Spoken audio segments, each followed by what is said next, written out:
Hello and welcome to my YouTube channel Dynamic Pathshala. तो दोस्तों, हम अपने उत्तराखंड सीरीज़ में अपने हिस्ट्री के टॉपिक परमार वंश को कंटिन्यू करते हुए आज अगले शासक के बारे में पढ़ेंगे, जो है पृथ्वीपति शाह।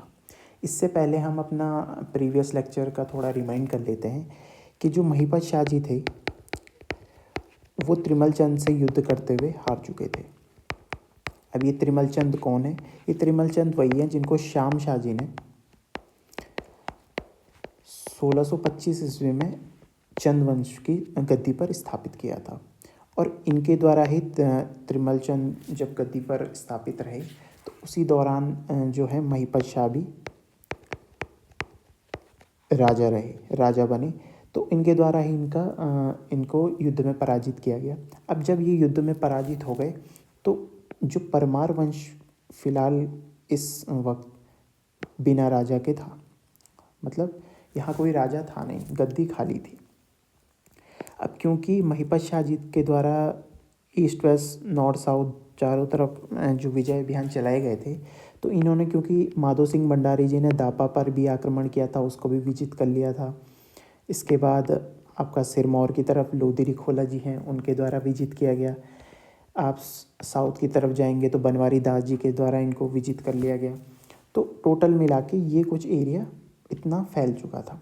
अब महिपत शाह जी की मृत्यु हो चुकी है, तो क्या हुआ कि मनघाता जो प्रकाश जो सिरमौर के राजा हैं, इनके द्वारा अपने जो कब्जे वाले एरिया को वापस लेने के लिए प्लानिंग करने की कोशिश की गई। तो इन्होंने मदद मांगी कांगड़ा के, जो उस टाइम के शासक थे, मिर्ज़ा सूजा। शासक एक्चुअली मुग़ल शासक ही थे, बस ये इनकी टेरिटरी थी जहाँ पर मिर्ज़ा सूजा को एज मतलब डमी राजा के रूप में रखा गया था, जिसकी उपाधि दी गई थी जिनको नज़ामत खां की। और इनका साथ दिया था गुलेर के राजा रूमचंद गुलेरी ने। तो ये तीनों अब अलाइड में आ चुके हैं, क्योंकि आप देखेंगे कि महिपत शाह जी के टाइम पे थोड़ा थोड़ा जो रिलेशन थे आपके मुग़ल सल्तनत के साथ, वो थोड़ा थोड़ा डिमिनिश होने लगे थे, मतलब धुंधले होने लगे थे, थोड़ा गिरने लगे थे। तो इस कारण से जो है कि शाहजहाँ भी अब मौके की तलाश में थे कि कब युद्ध करने का मौका मिले और हम इसको अपने उसमें शामिल कर लें राज्य में। तो उनको भी मौका मिला, तो तीनों ने अलाइड पावर बनाई। तीनों ने 3 दिशाओं से आक्रमण कर लिया। क्योंकि दापा को भी माधो सिंह भंडारी जी ने जीता था, तो उन्होंने भी काउंटर अटैक किया, अपना आधा एरिया ले लिया। इस तरफ से मनगाता प्रकाश ने भी अपना आधा एरिया वापस ले लिया, कालसी वगैरह तक। और जो भी इधर से जब शाहजहाँ की फ़ौज ने आक्रमण किया मिर्ज़ा सूजा की नेतृत्व में, तो इन्होंने भी देहरादून तक अपने क्या कर लिया, अपने कब्ज़े में ले लिया।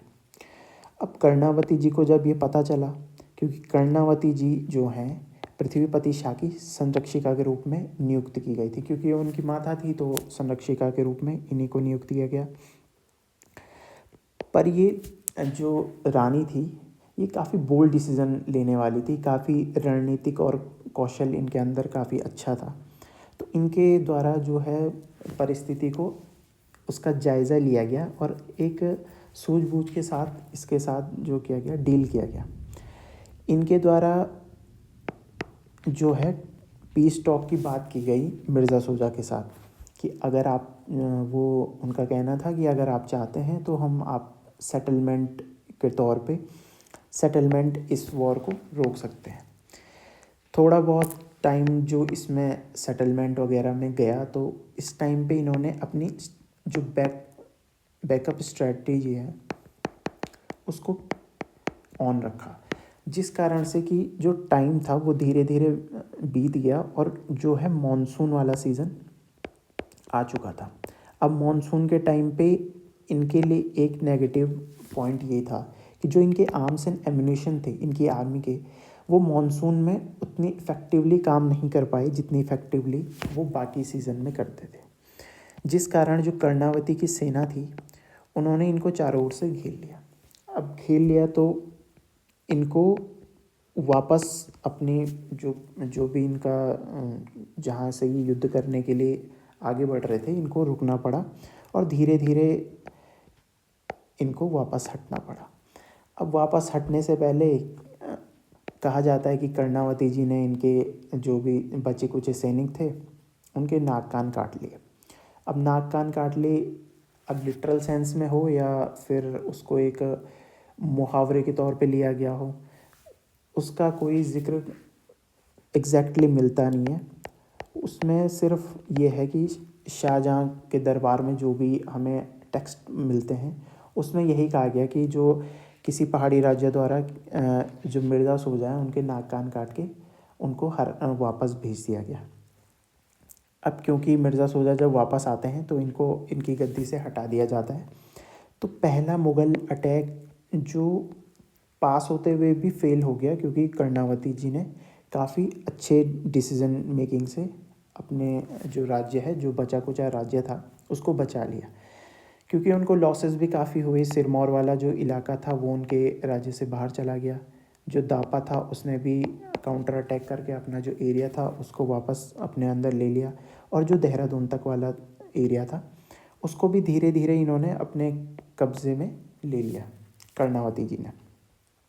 अब क्योंकि ये देहरादून तक आ चुकी थी, इनको नक्कटी रानी के रूप में भी जाना जाने लगा, जिन्होंने कि मुग़ल सल्तनत के नाक कान सैनिकों के नाक कान काट के उनको वापस भेजा गया। तो इस कारण से इनकी जो तुलना हुई वो गोंडवाना की शासिका दुर्गावती से हुई।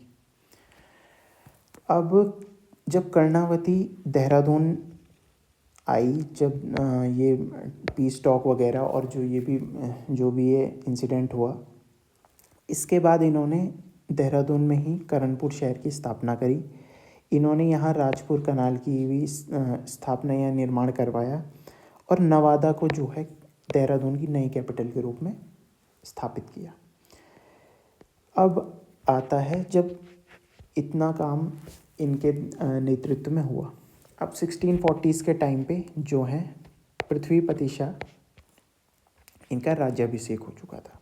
अब क्योंकि इनका राज्याभिषेक हो गया तो अब ये राजा हैं, लेकिन इनके सामने प्रॉब्लम्स ये थी कि जो दापा वाला एरिया है वो दापा के राजा द्वारा अपने अंदर ले लिया गया। जो मनगाता प्रकाश ने है, जो सिरमौर वाला इलाका है, उसको भी उन्होंने एनेक्स कर लिया वापस। तो पृथ्वीपति शाह जी ने क्या किया, दोबारा से ईस्ट और वेस्ट में जो है अपना विजय अभियान चलाया। इन्होंने माधो सिंह भंडारी जी को, जिनके द्वारा पिछली बार दापा पर आक्रमण किया गया था, अगेन 1640 में माधो सिंह भंडारी जी को इधर नॉर्थ में दापा के ऊपर फिर से अभियान चलाने को कहा। तो माधो सिंह भंडारी जी के नेतृत्व में दापा पर आक्रमण किया गया, और पृथ्वीपति शाह द्वारा खुद जो है वो इनके मनघता प्रकाश के साथ युद्ध शुरू हुआ। इनका युद्ध काफ़ी लंबा चला। ये वाला युद्ध जो है 1640s में ही एंड हो गया। अनफॉर्चुनेटली माधो सिंह भंडारी जी की इस युद्ध में डेथ हो जाती है, जिसको कि तुमुल का युद्ध भी कहा जाता है, और इनको एक उपाधि दी जाती है, वो है गौरभंजक की सॉरी। तो क्योंकि कहा जाता है कि ये जिस ब्रेवरी के साथ वहाँ पे लड़े थे, वो ब्रेवरी आमतौर पर देखने को कम ही मिलती थी सभी लोगों में, तो इसीलिए इनकी विजय निश्चित हुई। जब पृथ्वीपति शाह जब अपने जो वेस्ट एक्सपीडिशन पे जो काम जो जारी कर रहे थे, तो वेस्टर्न एक्सपीडिशन में क्या दिक्कत थी कि ये जो वॉर थी वो काफ़ी बहुत टाइम तक मतलब कंटिन्यू रही। यानी कि 1640 में अगर ये शुरू हुई है तो 1650s तक जाकर ये एंड हुई। कभी कभी कहते हैं कि पृथ्वीपति शाह जी ने काफ़ी बड़ा एरिया कैप्चर कर लिया था, और कभी कभी ये लूज़ कर जाते थे। तो ऐसे ऐसे ये वॉर 1650 में जाके एंड होती है। 1650 में एक प्लेस है यहाँ हटकोटी करके सिरमौर में, वहाँ पर जाकर एक ट्रीटी जो है साइन की जाती है, जिसमें कि पृथ्वीपति शाह जी अपनी गढ़वाल की टेरिटरी को फिक्स कर लेते हैं कि ये टेरिटरी हमारी है, ये टेरिटरी आप रख लिए।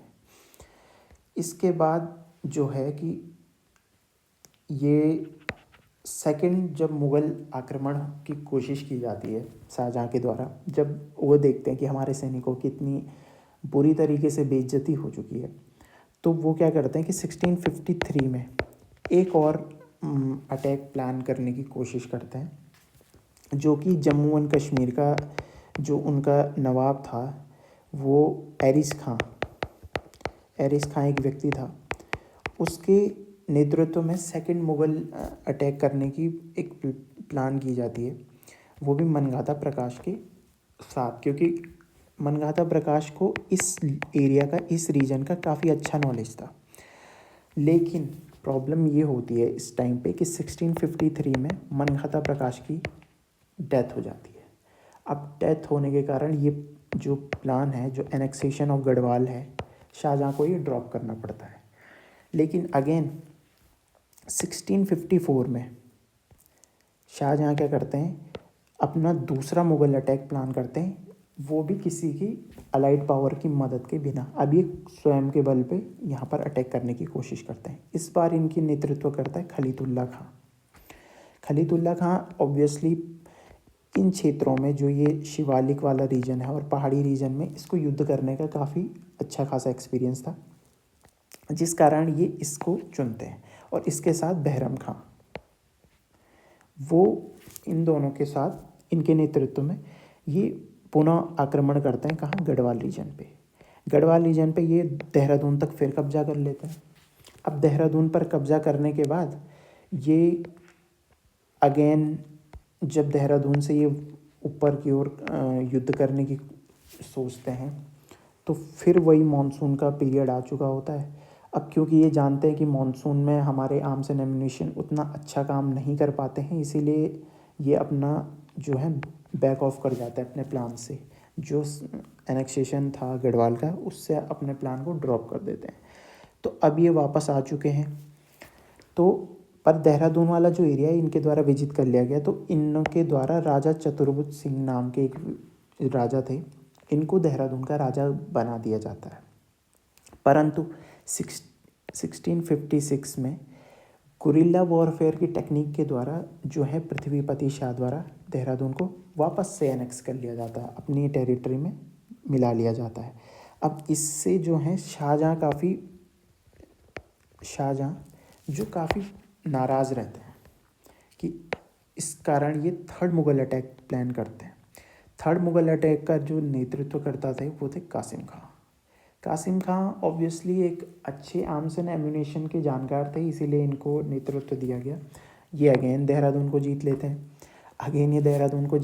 अगेन पृथ्वीपति शाह देहरादून को जीत लेते हैं। तो ये अटैक ऐसे साइमल्टेनियसली चलते रहते हैं, कभी कोई किसी को जीतता है, कभी कोई किसी को जीतता है। लेकिन टर्निंग पॉइंट यहाँ से आता है जब 1658 में वॉर ऑफ सक्सेशन शुरू हो जाता है। वॉर ऑफ सक्सेशन शुरू होता है मुग़ल सल्तनत के अंदर। जो शाहजहाँ है वो अपने पुत्र दारा सिको को राजा बनाना चाहते हैं, पर ऑब्वियसली उनकी जनता भी दारा सिको को राजा बनाना चाहती थी। लेकिन जो औरंगज़ेब है वो क्या करता है, अपने पिता और अपने भाइयों के अगेंस्ट ही वो सक्सेशन की वॉर छेड़ देता है, जिस कारण से काफ़ी युद्ध होते हैं, कई युद्ध होते हैं, जिसमें से पहला बहादुरपुर का युद्ध, फिर धर्मत का युद्ध। पर जो मेन युद्ध था वो था सामूगढ़ का युद्ध। 1658 में दारा सिको और औरंगजेब के बीच होता है। दारा सिको यहाँ पर हार जाते हैं, पर ये अपने पुत्र, जो इनका पुत्र था सुलेमान शिको, इसको गढ़वाल भेज देते हैं। इनके साथ इनका एक पूरा दल गढ़वाल में शरण लेने के लिए आता है। लेकिन इस टाइम पे जो बाज बहादुर जो चंद है, इसके संबंध यहाँ आपके मुग़ल सल्तनत से काफ़ी अच्छे रहते हैं, इसीलिए ये जो सुलेमान सिको है ये पृथ्वीपति शाह के दरबार में शरण लेता है। अब ऑब्वियसली परमार राजाओं की एक मान्यता थी कि अपने जो अतिथि हैं उनका रक्षा और उनका सम्मान दोनों उनके लिए सर्वोपरि रहता था। तो इस तरह से पृथ्वीपति शाह उनकी जो है शरण को स्वीकार कर लेते हैं, उनको शरण दे देते हैं। लेकिन जब औरंगज़ेब को ये पता चलता है कि अब सुलेमान सिको किसी पहाड़ी राजा यानी कि परमार वंश के राज्य में शरण ले चुके हैं, तो अपने जो जय सिंह हैं, उनके जो मंत्री हैं, उनको भेजते हैं। तो जय सिंह के द्वारा सुलेमान सिको को मारने की प्लानिंग बनती है, जिसमें कि वो यहाँ के जो मंत्री होते हैं, डोभाल मंत्री, उनकी मदद लेते हैं। लेकिन ऑब्वियसली क्या होता है कि पृथ्वीपति शाह जी को उनकी प्लानिंग के बारे में पता चल जाता है, तो जिस कारण से वो डोभाल मंत्री को मृत्युदंड दे देते हैं। अब ये पहली बार हुआ है कि किसी परमार राजा ने किसी पंडित या ब्राह्मण की मृत्युदंड का फरमान सुनाया। तो इससे जो इनकी जनता थी वो थोड़ा काफ़ी इनके अगेंस्ट में आ गई। इस अगेंस्ट के लिए जो इनका नेतृत्व करता था वो इनका पुत्र था मेदिनी शाह। अब मेदिनी शाह के द्वारा क्या किया गया कि सुलेमान सिको को मारने का फिर नया अवसर देखा गया, परंतु सुलेमान सिको इससे पहले भाग पाता। मेदिनी शाह द्वारा सुलेमान सिको को कहाँ ले जाया गया? औरंगज़ेब के दरबार में। ये 5 जून 1661 के आसपास की घटना है। इसके कारण ये प्रॉब्लम होती है कि पृथ्वीपति शाह मेदिनी शाह को अपने राज्य से निकाल देते हैं। सुलेमान सिको ऑब्वियसली मारा जाता है। इससे पृथ्वीपति शाह काफ़ी हर्ट होते हैं कि हमारे मेहमान को हमारे ही किसी इंटरनल व्यक्ति द्वारा मार दिया गया। अब क्योंकि इस टाइम पे पृथ्वीपति शाह जब मेदिनी शाह के द्वारा सुलेमान सिको को औरंगज़ेब के दरबार में पेश किया गया, उससे पहले ही काफ़ी प्रेशर डाला गया था शाहजहाँ के द्वारा। नॉर्थ ईस्ट वेस्ट साउथ चारों तरफ से उन पर आक्रमण किए गए, परंतु वो तब भी उन सारे अटैक को झेल गए और काफ़ी अच्छा काउंटर अटैक किया। लेकिन जब खुद के इंटरनल इंसर्जेंसी या इंटरनल भेदभाव के कारण जब ये प्रॉब्लम हुई, तो उन्होंने मेदिनी शाह को जो है अपने राज्य से निकाल दिया। उनको राजा पद से नियुक्ति की घोषणा को वापस ले लिया। और इस कारण से इनके द्वारा जो मेदिनी शाह का पुत्र है फतेहपति शाह, उसको जो है अगला राज्य नियुक्त करने की घोषणा की गई। अब क्योंकि फतेहपति शाह काफ़ी छोटे हैं, तो गार्जियन की भूमिका में पृथ्वीपति शाह को ही आना पड़ा। अब क्योंकि पृथ्वीपति शाह के अगेंस्ट लोग हो चुके हैं, ऊपर से उन्होंने मेदिनी शाह को भी अपने राज्य से बाहर निकाल दिया है, तो पृथ्वीपति शाह को बिफोर द टाइम उनको क्या करना पड़ा? अपनी गद्दी को त्यागना पड़ा, जिस कारण उनको फतेहपति शाह को राजा नियुक्त करना पड़ा। लेकिन गार्जियन के तौर पे पृथ्वीपति शाह ही राज्य करते थे। इनके टाइम पे चित्रकला का युग की शुरुआत होती है गढ़वाल में, क्योंकि सुलेमान सिको के साथ जो मौला राम जो काफ़ी बड़े चित्रकार हैं, उनके भी पूर्वज उत्तराखंड में या गढ़वाल रीजन में आ जाते हैं, जिनके द्वारा यहाँ चित्रकारी की शुरुआत की जाती है। पृथ्वीपति शाह द्वारा पृथ्वीपुर शहर की स्थापना की जाती है, जो कि आज का प्रेजेंट डे घंटाघर साइड वाला एरिया है, वो पृथ्वीपुर शहर के नाम से स्थापित किया गया। 1656 की बात है। और इनके द्वारा जो है अपनी शीतकालीन जो राजधानी है वो रवाई की राजगढ़ी को बनाया गया, यानी कि राजगढ़ी का महल इनके द्वारा ही बनवाया गया। अब इनकी कुछ एडमिनिस्ट्रेटिव बॉडियाँ इन्होंने जो विंग्स हैं, इन्होंने कुछ डेवलप करी एडमिनिस्ट्रेशन में। एक तरफ एडवाइजरी विंग थी, एक तरफ एग्जीक्यूटिव विंग, यानी कि एक तरफ कार्यपालिका इन्होंने बनाई, एक तरफ इन्होंने जो भी आपको परामर्श पालिका टाइप की बनाई, जो आपको सलाह मशवरा दी। इसका हेड होता था एडवाइजरी विंग का मती सचिव, और इसके नीचे जो भी आता था उसके बाद राजकुमार, आपका गुरु, फिर आपका पंडित, पुरोहित वगैरह जो भी इसके अंदर के मेंबर थे। जो एग्जीक्यूटिव विंग थी उसका हेड था करम सचिव। उसके नीचे अगेन फिर मुख्तार जो महामंत्री का पद था, फिर वज़ीर जिसको कि प्रशासन अध्यक्ष को वज़ीर कहा जाता था, सेनापति, फिर जो दीवान होता था, और सबसे नीचे इस हायरार्की में सबसे नीचे था चणो, जो कि संदेशवाहक के रूप में यहाँ पे कार्यरत था। प्रशासन की अब यहाँ पे प्रशासनिक यूनिट्स को इस प्रकार डिवाइड किया गया कि गढ़पाल जो है वो गढ़ का जो सबसे बड़ा अधिकारी, मंडल का जो सबसे बड़ा अधिकारी होता था वो कमीण था, फौजदार परगने का सबसे बड़ा अधिकारी, उसके बाद सयाना पट्टी का सबसे बड़ा अधिकारी, और ग्राम लेवल पे जो भी ये है आपकी टैक्स कलेक्टिंग यूनिट्स, यहाँ पर टैक्स का कलेक्शन होता था। तो जो ग्राम लेवल पर टैक्स कलेक्ट करते थे उनको लेखवार प्रधान या करवार कहा जाता था। अगेन यहाँ पे एग्रीकल्चर डोमिनेंट था, लेकिन थोड़ा थोड़ा लोग ट्रेड की ओर भी आकर्षित होने लगे। तो ट्रांस हिमालयन ट्रेड यहाँ नॉर्मल था। अगेन ट्रेड भी दो टाइप का था, एक एक्सटर्नल एक इंटरनल। इंटरनल में इसको दकार कहते थे, जो कि बाटर सिस्टम ही होता था ऑब्वियसली, एक वस्तु में विनिमय प्रणाली को ही दकार कहते थे। और एक्सटर्नल में जो भोटियाज लोग हैं जो ट्रांस हिमालयाज में ट्रेड करते थे, किसके साथ, तिब्बत के साथ। अगेन जब हम यहाँ की जब ट्राइब्स के बारे में पढ़ेंगे तो उसमें हम कुछ उनकी ऐसी जो ट्राइबल ट्रेड की पॉलिसीज़ देखेंगे कि किस प्रकार से वो ट्रेड करते थे। हम इसके बारे में वहाँ ज़्यादा चर्चा करेंगे। भोटियाज में ऑब्वियसली वो आते हैं जो आपके मारछा, तोलछा, नैतवाल और जाड़ वगैरह जो भी ये लोग थे, इनको ही भोटिया कहा जाता था और इनके द्वारा ही ट्रांस हिमालयन ट्रेड होता था। तो आज के लिए हम इतना ही रखते हैं। इसके बाद हम फतेहपति शाह से आगे कंटिन्यू करेंगे। वीडियो काफ़ी लंबी हो रही है, तो अगर आपको ये वीडियो पसंद आता है तो लाइक करें, शेयर करें और सब्सक्राइब करें अगर आपको आगे की वीडियोस और देखनी है। और हैंडआउट्स वगैरह के लिए आप टेलीग्राम लिंक ज्वाइन कर सकते हैं। Thank you.